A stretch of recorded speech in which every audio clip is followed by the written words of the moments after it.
Hey guys, Jonah Gelso here, and today I'm going to check out the first ever Editor's Keys Kickstarter funded Backlit Mac Pro Tools keyboard. So they've had the PC version out for a while, but it took them a little bit longer to get the Mac version squared away.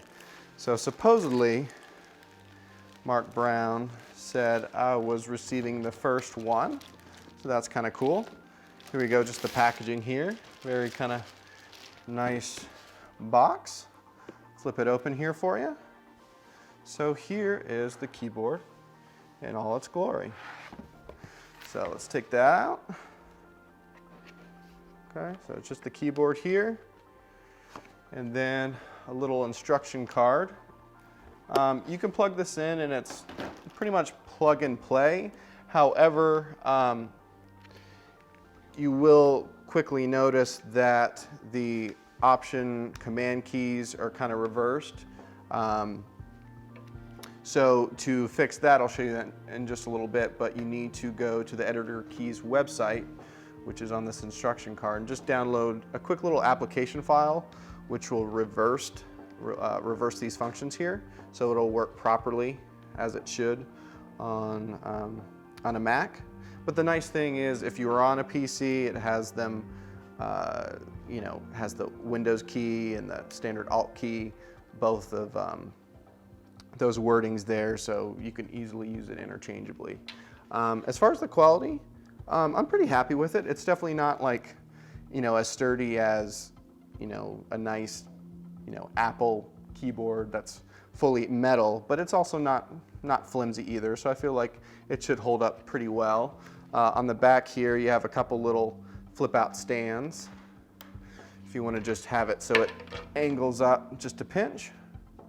As far as just playing with the keys, I haven't played around with it too much, but I like the action. It's not too quiet as far as the clack of the keys and not too loud, so I feel like that's nice. So now I'm going to go ahead and show you what the Backlit keyboard looks like. I'll show you what it looks like even with my LED lights turned off. So I feel like the brightness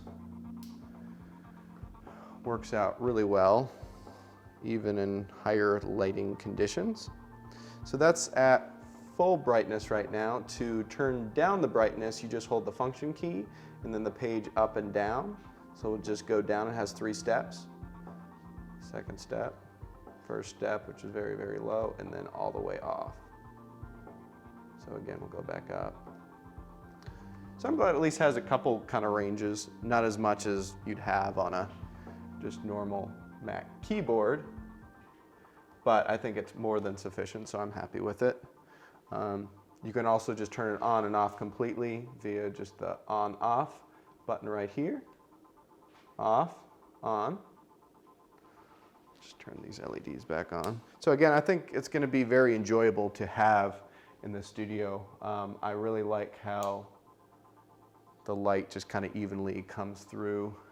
I like how the different buttons up here have little gaps in between them according to kind of the group of functions you have, instead of them being all tightly knit together. So I do like that feature. So again, per the instructions on the included little instruction guide within the box, we're going to quickly just go to editorskeys.com/hybrid. Since this is a hybrid keyboard, just zoom this up bigger.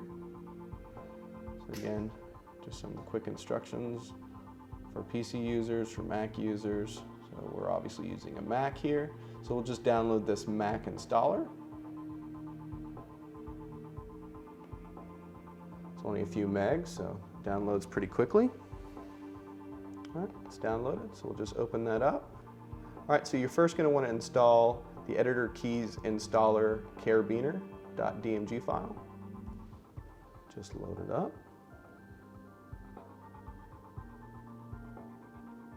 Close that. All right, next you're going to want to install the configure carabiner file. Okay, open that up.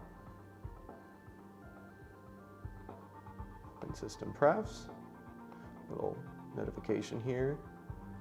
So we just need to allow this little application to have access. So we'll give it authentication here. So we're just going to click on the Carabiner AX notifier.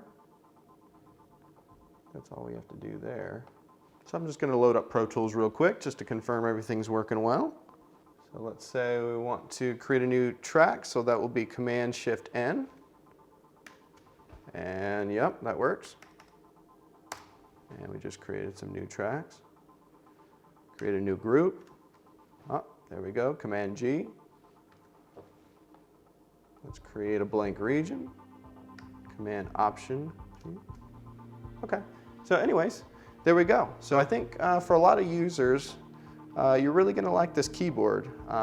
Biggest thing is obviously just how nicely backlit the keys are, and again, very, very legible. The color-coded symbols and wordings for the hotkeys, shortcut keys.